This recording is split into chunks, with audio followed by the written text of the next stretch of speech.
Well, the Justice Department announced today it is joining California Republicans in a lawsuit over the state's new congressional maps.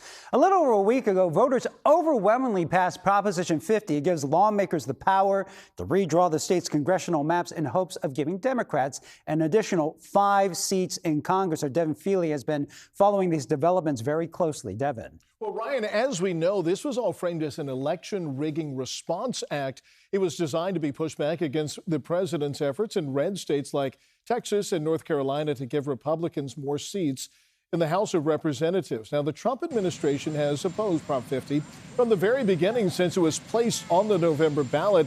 But now that it's passed, they're shifting strategies, from making political arguments to legal ones. Now, in order to win this case, Republicans and the Justice Department would have to prove that the maps violate the 14th and the 15th Amendments and unlawfully gerrymander voters on the basis of race.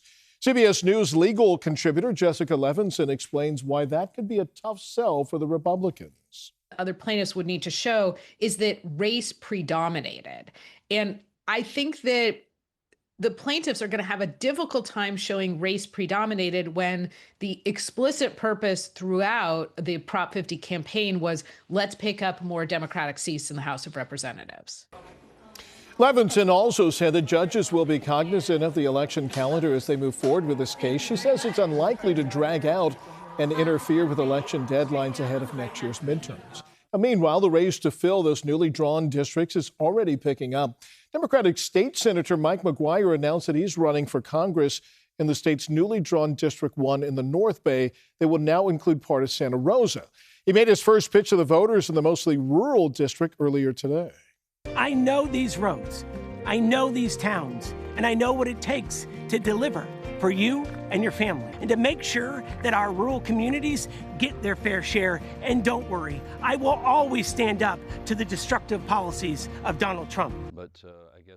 That district is currently represented by Republican Congressman Doug LaMalfa.